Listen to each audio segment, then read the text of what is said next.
Hi guys, good morning. সবাইকে কেমন আছো? আশা করি খুব ভালো আছো।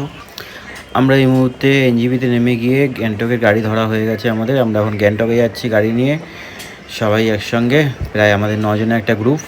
তো দেখতে থাকো তোমরা, আশা করি তোমাদের ভিডিওটা ভালো লাগবে। আর ভিডিওটা একটু লং হবে, একটু দেখো প্লিজ সবাই ধৈর্য ধরে। গাইজ শুধু ভিউটা দেখো, ভিউটা অসাধারণ অসাধারণ ভিউ। এইসব ভিউ দেখার জন্যই তো পাহাড়ে আসা। এর থেকে আরও সুন্দর সুন্দর ভিউ আছে, আরও সুন্দর সুন্দর সব কিছু দেখাবো আস্তে আস্তে। গাইজ আমরা এই সিকিম লেখা এটাকে আমাদের ব্রিজ পার করছি, সামনে সিকিম লেখা আছে। সো এরপর হয়তো আমি আর ভিডিও করতে পারবো না, কারণ আমার ফোনে চার্জ নেই, কারণ প্রবলেম হচ্ছে। যাই হোক, যেটুকুনি ভিডিও করবো পুরোপুরি গ্যাংটকে গিয়ে ভিডিও করব, কারণ আর ভিডিও করতে পারছি না। কারণ হচ্ছে বলো তো কি, শরীরটা অতটা দিচ্ছে না, ভালো লাগছে না। একটা রাত জাগা তো, হ্যাঁ, জার্নি হয়েছে, তার জন্য ভালো লাগছে না। তার জন্য গ্যাংটকে যে আমরা ভিডিও শুরু করব আবার, দেখতে থাকো।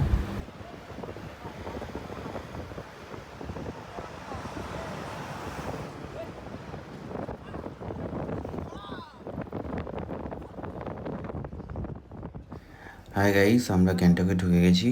ঢোকার পর আমরা রাতের দিকে গ্যাংটক মেলে এসেছি। মেলে একটু সব কিছু দেখবো, সৌন্দর্য ফটো তোলার জন্য এসেছি। তোমরা দেখতে থাকো। আর আমরা প্রায় 6টার দিকে ঢুকেছি গ্যাংটকে, তার জন্য আর ভিডিও করা হয়নি আমার। সো এই বেরালাম আমি, তারপরে এই ভিডিও করছি। তোমরা দেখো, আশা করি ভালো লাগবে তোমাদের।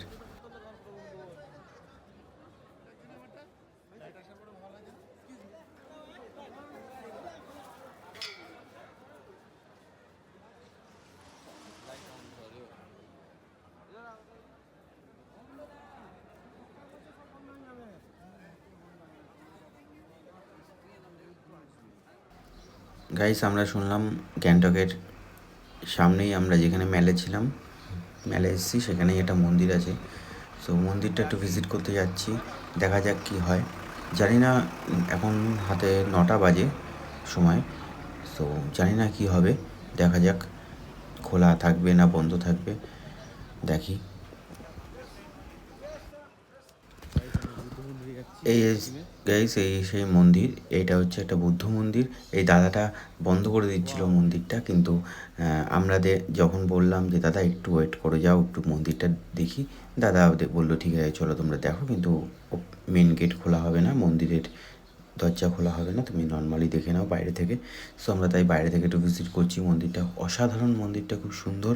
সামনে থেকে দেখলে আরও ভালো লাগবে, মন শান্তি হয়ে যাবে পুরো। মন্দিরে, যে কোনো মন্দিরে, তীর্থস্থানে গেলে বাঙালির মন শান্ত হয়ে যায়, এটা স্বাভাবিক ব্যাপার। সো অসাধারণ একটা মন্দির, তোমরা দেখো, আশা করি ভালো লাগছে তোমাদের। মন্দিরে যদি মেন গেট, প্রবেশদ্বারটা যদি খোলা থাকতো, তাহলে আরোই ভালো লাগতো, তার ভিডিও করতে পারতাম, ভালো লাগতো আশা করি। কিন্তু কি করব, আমার যে দেরি হয়ে গেছে অনেক। গাইস, গ্যাংটকে প্রচণ্ড শিলাবৃষ্টি হচ্ছে, যেমন বৃষ্টি তেমন ঝড়। আমরা আটকে পড়েছি, আমরা জানি না কি করব এখন। আমাদের এইখান থেকে, মানে যেখানে দাঁড়িয়ে আছি সেখান থেকে হোটেল আমাদের 10 মিনিট লাগবে। গাইস, গুড মর্নিং গাইস সবাইকে। সো গ্যাংটকে ওই লাস্ট ব্লগ করেছি, তারপরে আর ব্লগ করা হয়নি। সো আবার দ্বিতীয় দিন থেকে শুরু করছি আজকের blog. So welcome to Sikkim সবাইকে। সো গাইস, ঝর্ণাটা দেখো, অসাধারণ ঝর্ণা। সো এখানে আমরা ভাবছিলাম দাঁড়িয়ে ছবি তুলবো, কিন্তু আমাদের সময় ছিল না হাতে, কারণ ওয়েদারটা খুব খারাপ হয়ে যাচ্ছিলো। পাহাড়ি ওয়েদার তো, বর্ষার সময় বৃষ্টি মিষ্টি হলে না, পাহাড়ি ওয়েদার খুব বাজে। সো তার জন্য আমরা ভাবলাম না, ড্রাইভার সাহেবকে বললাম যে আমরা দাঁড়াবো না, বেরিয়েই যাই। তার জন্য বেরিয়েই গেলাম, দাঁড়ানো আর হলো না এই ওয়াটারফলে। সো অনেক আছে রাস্তায়, আরও ওয়াটারফল পাবো, তখন হয়তো দাঁড়াবো। চলো তোমরা দেখতে থাকো। হালকা হালকা বৃষ্টি পড়ছে গাইস, ওয়েদার খারাপ হতে চলেছে, বলেইছিলাম যে বৃষ্টি, মেঘলা ওয়েদার। দেখো বৃষ্টি পড়ছে। আমরা এখন অনেকটাই উঁচুতে উঠে গেছি আশা করি পাহাড়ের। সো জায়গার নাম আমি জানি না, ঠিক বলতে পারবো না, যার জন্য সরি তোমাদের কাছে। সো অনেকটাই উঁচুতে আছি, বৃষ্টি পড়ছে, মেঘলা ওয়েদার, পুরো পুরো আকাশ মেঘলা, দেখো তোমরা। আর আর এই পাহাড়ে মানে অসাধারণ একটা শান্তির একটা জায়গা, ঠিক আছে। পাহাড় হচ্ছে মানে খুব সুন্দর জায়গা, সবসময় পাহাড় শান্তির জায়গা। মানে সমুদ্র থেকে আমার পাহাড় বেশি ভালো লাগে। হ্যাঁ, আমি হয়তো পাহাড়ে ২ বার ঘুরতে গেছি, তার বেশি যাইনি এখনও অবধি।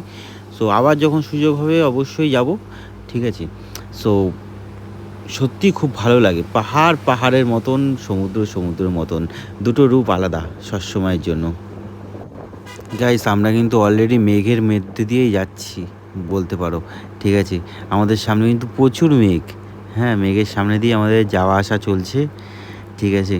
আর দেখো ভিউটা দেখো, অসাধারণ। পাহাড়ের গায়ে এই বাড়িগুলো দেখতে না আরও সুন্দর লাগে, মনে হচ্ছে মানে কী বলবো, কিউট কিউট লাগে, কিউটি পাই পুরো। এত সুন্দর, এত মানে ভগবান এত সুন্দর করে সৃষ্টি করেছে জায়গা, মানে অসাধারণ অসাধারণ।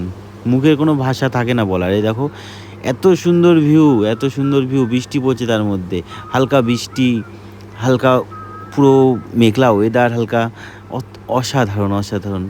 হ্যাঁ, হয়তো জানি যে পাহাড়ে বৃষ্টি হলে খুব সমস্যা হয়, কিন্তু সব কিছু জয় করে আমাদের আগে যেতেই হবে, যেভাবেই হোক না কেন, তাই না?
গাইস, এই একটা জায়গা, এই জায়গাগুলো মানে যখন এই ব্রিজগুলো পার হই না গাইস, তখন মনে হয় যে এই মনে হয় ভেঙে পড়ে যাবে, কখন রাস্তায় উঠবো, কখন রাস্তায় উঠবো, ঠিক আছে? সো আশা করি কিছু হবে না কোনোদিনও। যাই হোক, এই হচ্ছে সিকিমের ভয়ঙ্কর পরিস্থিতি, যখন যেই সময়টা হরকা বান এসে সিকিমকে পুরো আলাদা করে দেয় গুরুদম্মার থেকে, গুরুদম্মা লেকের মানে ওই সাইডটা থেকে আলাদা হয়ে যায়, তখন ২ বছর গুরুদম্মা লেক বন্ধ ছিল, যেহেতু যাওয়া যাচ্ছিল না গুরুদম্মার ওদিকে, গুরুদম্মা কালোপাত্থার ওদিকে যাওয়া যাচ্ছিল না। কিন্তু খুব বিশ্বাস করো গাইজ, ভয়ঙ্কর অবস্থা, ভয়ঙ্কর। যা নিজের চোখের সামনে না দেখলে না এগুলো বুঝতে পারবে না যে কতটা তাদের পরিস্থিতি কতটা ভয়ঙ্কর হয়েছিল সেই সময়টা। আজও আমি দেখেছি, হয়তো আমি ক্যামেরাতে ক্যাপচার করতে পারিনি, কিন্তু আজও দেখেছি আমি যে গাড়ি, বড় বড় গাড়ি ওখানে যারা মানে প্যাসেঞ্জার গাড়ি, এই গাড়িগুলো ভেঙে পড়ে আছে, দুমড়ে মুচকে পড়ে আছে ওই সব গাড়িও। সো পাহাড় যেমন সুন্দর, পাহাড় তেমনই ভয়ঙ্কর, এটা মানতে হবে, এটা সবাই জানে আশা করি। গাইস, আমরা একটা দোকানে চা খেতে দাঁড়িয়েছি। সো সেখানে এত বৃষ্টি হচ্ছে না, আর যেমন বৃষ্টি তেমন শিলাবৃষ্টি, মানে বরফ পড়ছে, দেখো তোমরা একটু নোটিস করো, বুঝতে পারবে, মানে সাদা সাদা হয়ে যাচ্ছে ব্যাপারটা, এত বরফ পড়ছে। সো ভালোও লাগছিলো, মজা লাগছিলো। তাও সত্ত্বেও গাড়ি থেকে আমরা নামতে পারছিলাম না। মজা তো লাগছে ঠিকই, কিন্তু গাড়ি থেকে নামতে পারছি না, কী করব। যাই হোক, তোমার যদি ভিডিওটা ভালো লেগে থাকে, সো আমার চ্যানেলটাকে সাবস্ক্রাইব করে দিও, লাইক করো ভিডিওটায়, কমেন্ট করো। সো আশা করি তোমাদের ভালো লাগবে, ঠিক আছে? আর যদি কোনো ভুল ত্রুটি হয়ে থাকে, সো তার জন্য ক্ষমা করে দিও, একটা ছোটো ভাইয়ের হিসাবে। টাটা সবাইকে, আবার নতুন ব্লগ আসবে, টাটা।